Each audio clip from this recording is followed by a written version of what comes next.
Welcome to my top 10 edge rushers of the 2022 NFL draft class.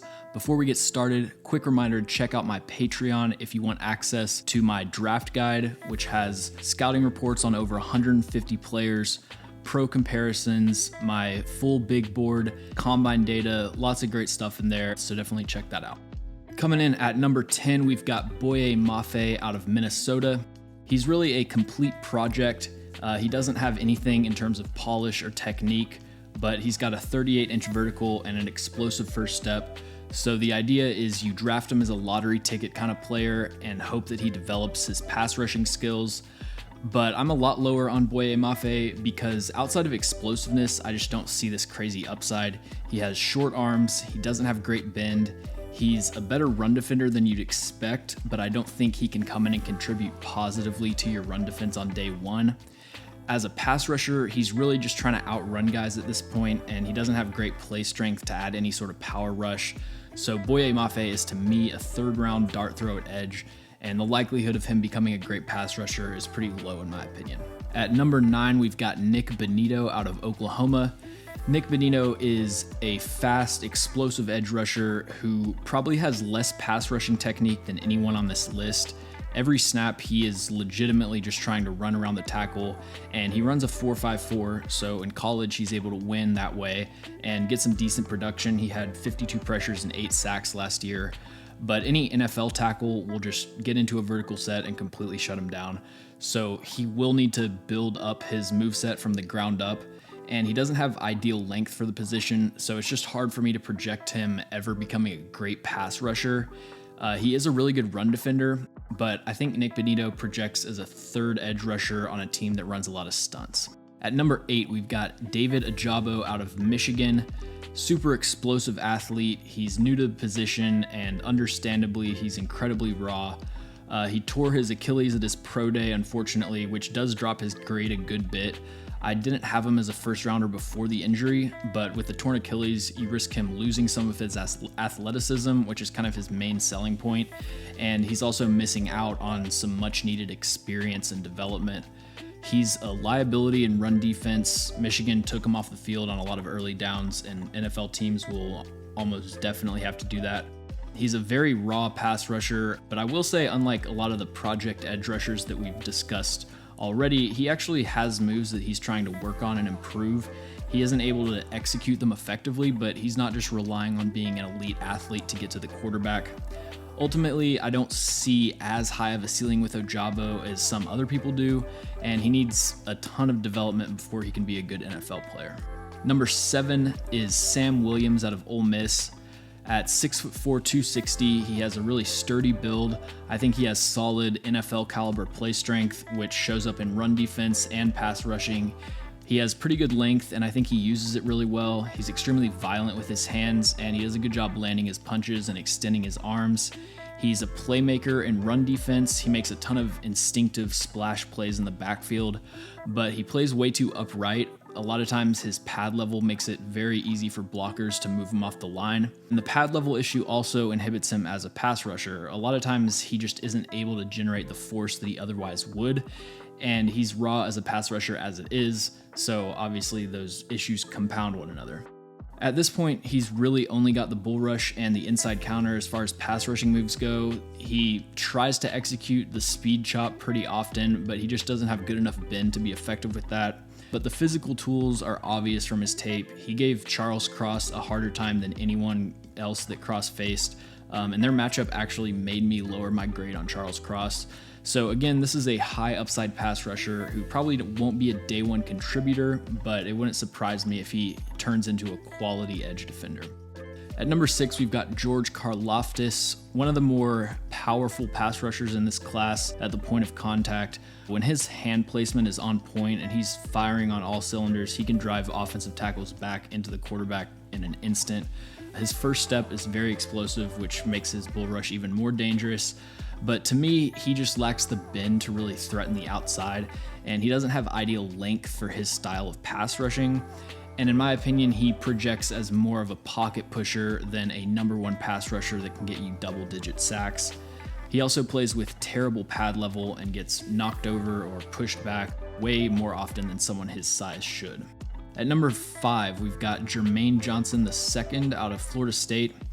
He's got everything that you look for athletically in terms of length, speed, acceleration.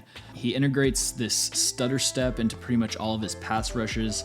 His primary moves are the swipe and the long arm, and with 34-inch arms, he absolutely has the length to be an effective pass rusher, but he doesn't really deliver his length with much power, so that advantage is kind of diminished. When he went up against technically sound tackles like Zach Tom from Wake Forest, he was pretty much a non-factor. And then he's an excellent run defender, and the issues with play strength and using his length effectively that show up as a pass rusher are not a problem in run defense. At number 4, we've got Arnold Ebiketti. He is 6'2" with over 34-inch arms, which is kind of the perfect build for an edge rusher when it comes to being able to get lower than the block and establish leverage. He has a very diverse move set, and he has the ability to threaten power or speed, and he does a great job of kind of stacking different moves on top of one another throughout the game to take advantage of how the tackle's playing him. He had a 38-inch vert, 128 broad jump, super explosive athlete all around, which translates to a quick first step as a pass rusher, and also the ability in run defense to seemingly teleport from gap to gap. He does get pushed back a bit more than you'd like in run defense, and he's also a redshirt senior, but other than that, I think Arnold Ebiketti is an all-around excellent prospect.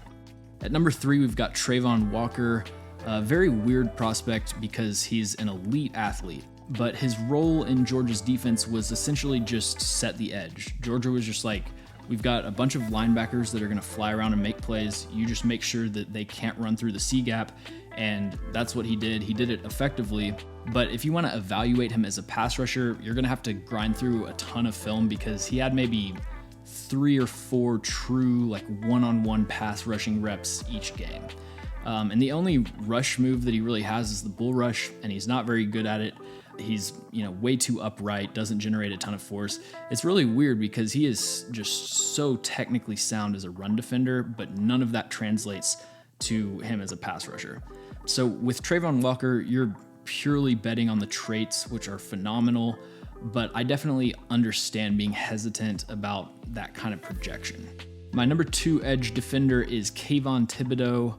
I don't really think that he uses his hands very well as a pass rusher. His rush pretty much dies down if he doesn't win with his first move. His main moves are the long arm and the inside counter. He does both of those very effectively. If he just tries like a straight up speed rush or like a chop move, he gets flushed out of the pocket pretty easily.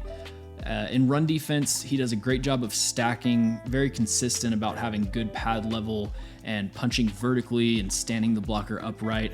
But teams did have a lot of success reading off of him in the option game. And then for all the criticism that he gets for being this low effort player, I actually saw the opposite on film. When I think I watched like 6 or 7 games of Kayvon Thibodeaux, and every game he was flying around the field, dropping back into coverage, running across to the opposite side of the field, making the tackle on the sideline.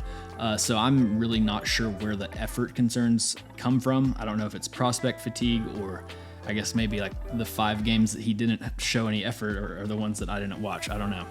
My number 1 edge defender is Aiden Hutchinson. He is incredibly explosive. He meets blocks with so much power. His hand pop is outstanding. Just everything about the way that he engages with blocks is so violent. As a run defender, he is the ultimate hustle player, but he also sets as hard of an edge as anyone in this class. But then he also has the ability to explode from that C gap that he's walling off over to the B gap or even to the A gap and make the tackle. His tape in run defense is perfect, except there are times that he'll kind of surrender the outside, let some runs get outside because he doesn't have the best speed. But outside of that, just an all-around great run defender. As a pass rusher, he has so many moves at his disposal, and he executes them all so well. He's got the standard bull rush, which with Aiden Hutchinson is pretty much a guaranteed 5 yards of pushback. He'll do the bull rush into the inside counter. He's got a really nice bull rip move. He has a really effective standard rip move. He'll do the club rip, the pull rip, swipe rip, chop rip, double swipe, ghost move, hesitation chop, long arm, swim move. These are all moves that I saw uncharted Aiden Hutchinson execute successfully more than once. So just in terms of like all around pass rushing repertoire, he's unmatched. in this class and really in classes in recent memory.